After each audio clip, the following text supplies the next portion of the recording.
Hi friends, എല്ലാവർക്കും പുതിയൊരു വീഡിയോയിലേക്ക് സ്വാഗതം. ഇന്നത്തെ വീഡിയോ എന്ന് പറയുന്നത് നമുക്ക് മത്തങ്ങ വച്ചിട്ട് പെട്ടെന്ന് തന്നെ തയ്യാറാക്കിയെടുക്കാൻ പറ്റുന്ന നല്ല അടിപൊളിയായിട്ടുള്ളൊരു സ്വീറ്റാണ്.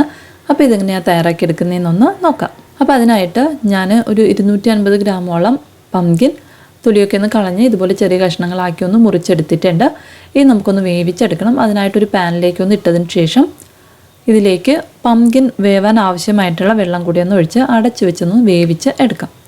ഇനി നമ്മുടെ പംകിൻ ഒന്ന് വെന്ത് വരുന്ന സമയം കൊണ്ട് നമുക്കിതിലേക്ക് വേണ്ടിയിട്ടുള്ള ശർക്കര ഒന്ന് ഉരുക്കിയെടുക്കണം.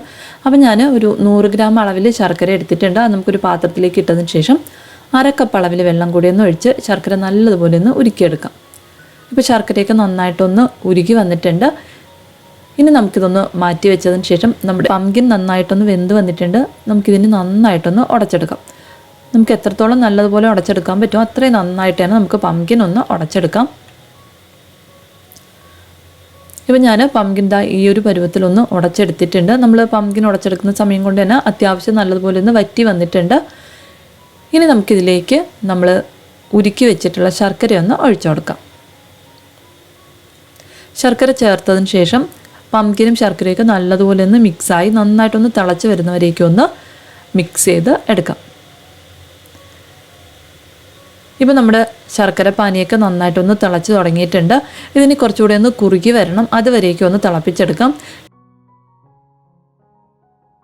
ഇതൊന്ന് കുറുകി തുടങ്ങുന്ന സമയത്ത് നമുക്കിതിലേക്ക് 2-3 സ്പൂൺ അളവിൽ ചെറിയ തേങ്ങ കൂടി ഒന്ന് ചേർത്ത് കൊടുക്കാം.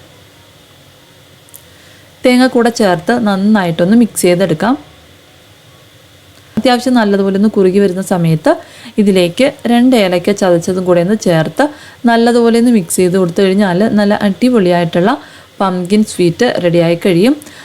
അതിനുശേഷം നമുക്ക് കുറച്ച് നെയ്യിൽ കാഷ്നട്ടും ഉണക്കമുന്തിരിയും കൂടി ഒന്ന് ഇതിലേക്കൊന്ന് ചേർത്തതിന് ശേഷം ഒന്ന് മിക്സ് ചെയ്തെടുക്കാവുന്നതാണ്. അത് നല്ല അടിപൊളിയായിട്ടുള്ള പംകിൻ സ്വീറ്റ് റെഡി ആയിട്ടുണ്ട്. അപ്പോൾ എന്തായാലും തയ്യാറാക്കി നോക്കുക. നിങ്ങൾക്ക് വീഡിയോ ഇഷ്ടപ്പെടുകയാണെന്നുണ്ടെങ്കിൽ എന്തായാലും ഒന്ന് ലൈക്ക് ചെയ്തേക്കണേ. അപ്പോൾ പുതിയൊരു വീഡിയോയിലൂടെ നമുക്ക് വീണ്ടും കാണാം. Thank you, by.